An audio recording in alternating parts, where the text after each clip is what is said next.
Well, howdy. Another day here at Mix Aircraft Solutions.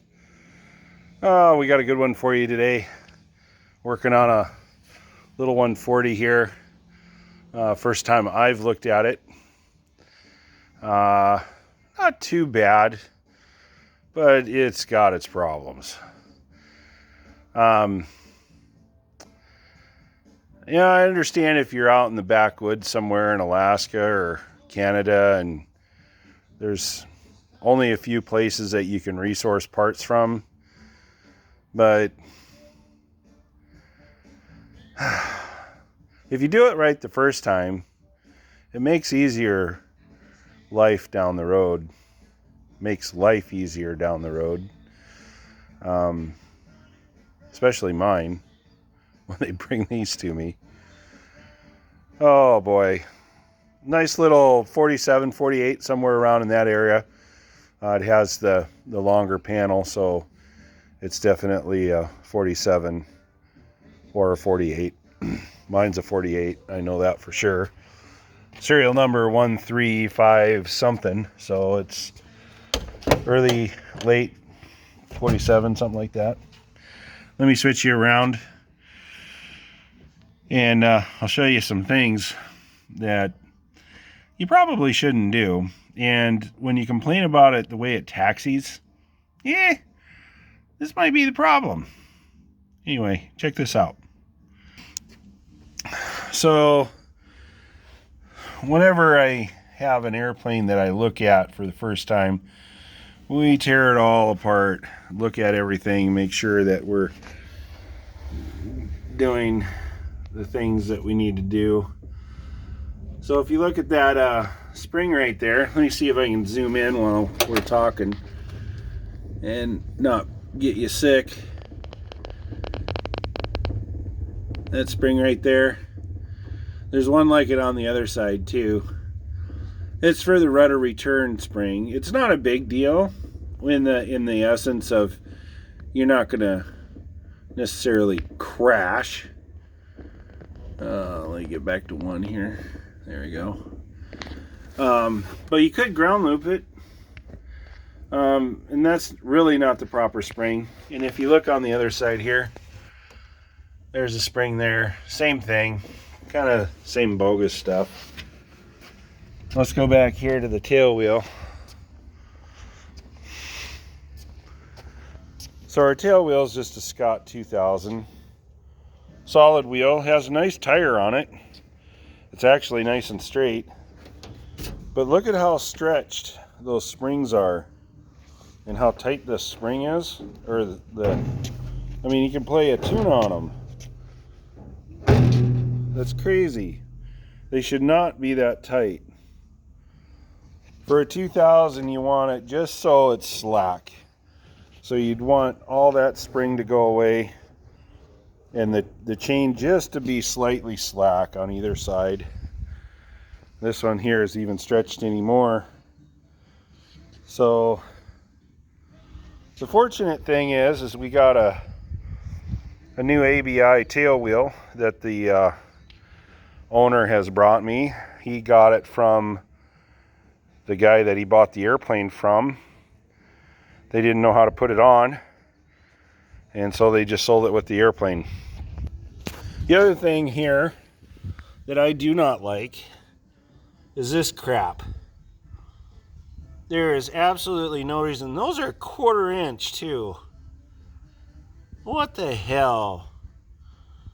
Oh, that's crazy. I knew they were bolts, but I didn't really look at them. It looks like there's a rivet missing there. That's kind of a funky patch. We might have to investigate on that. And then you got some Cherry Max in there. So my beef is, I'm gonna look you right in the eye. If you do that, you don't deserve to own the airplane. Get a mechanic that knows how to shoot rivets. You can put those bolts in for one side, one line of them. I bet you I can shoot all the rivets in the time that you put one line of those bolts in. It's ridiculous. And now those are drilled out to a 1/4 inch, 0.250. Nominal size when they come from the factory is a number 6 rivet, which is a 0.1875 or 191 really. When you drill it as a number 10, it's a 0.191 nominal hole, and you put a number 6 rivet in it. Usually people put AN3s in there. Those are AN4s, so they're 1/4 inch bolts. So not only do you add the expense, and you see there's 1, 2, 3, 4, 5 times 4, that's 20 bolts. You figure they're probably not quite $1 a piece. And then you figure the nuts and the washers and the time that it takes to put in there. And the only way you can do that is by taking the whole tail off. Let me switch around. You got to take that whole empennage off. You have to take the rudder, the vertical, you have to take the elevators off, you have to take the horizontal off, you have to pull out the trim cable and all that stuff in order to get to down inside there. There's no other way to get in there. Same thing on this side. You got to take all that apart. The time that you spend doing that, you put the rivets in, it literally would take me 15 minutes to rivet that together. The hard part is tearing it apart and putting everything back together. But that's what you got to do. And then you have a proper installation. So anyway, back to the ground handling. The way the tail wheel is set up is not correct. The rudder return springs definitely aren't correct. And let's switch around here. If you look, the rudder is straight right now. Look at the offset of the pedals. So when I fly, I try to keep my feet straight, keep the pedals parallel. And when you don't have them parallel, especially when you're taxiing, you're going to be drifting off to one side. And when I taxied this thing today to do a pre-run up and so we could warm up the engine and get a compression check on it, it was pulling to the right. Well, guess what? Look at that. That's why it was pulling to the right. Because those springs in there, they're probably the same length. And if you look at this one here, it's hooked to the rudder bar in the back, right? And this one is hooked to the rudder bar in the front. So if you have a spring on there that's pulling on the right pedal, because it's the same length, right there, it's pulling this, you know, so it's causing it to drift. So anyway, do it right the first time. I know the springs are expensive, but they're made in a certain way, one shorter than the other. They have the proper tension for it to keep the proper tension on the cables. And set up your tail wheel. Take your time. Do some research. Call me. I don't care. Send me an email. And let's set up your tail wheel proper. This thing scared me.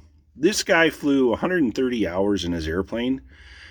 And I told him when I came back from the taxi test and stuff, because he was telling me about that it didn't taxi very well. And he always had to use brakes. You shouldn't have to use brakes. The only thing you use brakes for is come to a stop. Maybe turn in, every once in a while. But you shouldn't have to use your brakes to taxi straight. Well, this thing scared the freaking crap out of me, because usually what I do on my last part of my run-up is I'll taxi a little quicker, just to get the airspeed up. So you got to go 40 miles an hour. And then I kind of let go of stuff in the sense of, I'm right there guarding it, but I want to see if it tracks one way or the other. So if there's any adjustment to be done. And I didn't even get up to speed. I poured the power to it just a little bit to get it going and get it moving. And this plane, it took off to the right. And I straightened it out and I got it straight again and it took off to the left. And I'm like, what the heck? So I tried to get it so it would track straight, and I could not get it to track straight. So it's very fortunate he didn't ground loop this airplane while he taxied any of that 130 hours that he flew this airplane. Set it up right. Do it right. Give somebody a call that knows what they're doing. Do the research. Figure it out. Spend a little bit of money.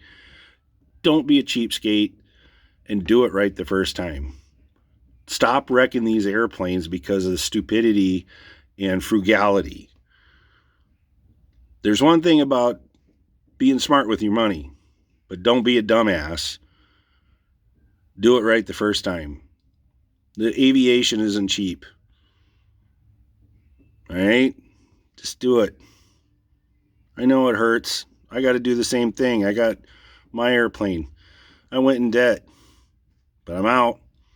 And I got all the right parts on it. It's fun to fly. It taxis straight. It flies straight because it has the right parts on it.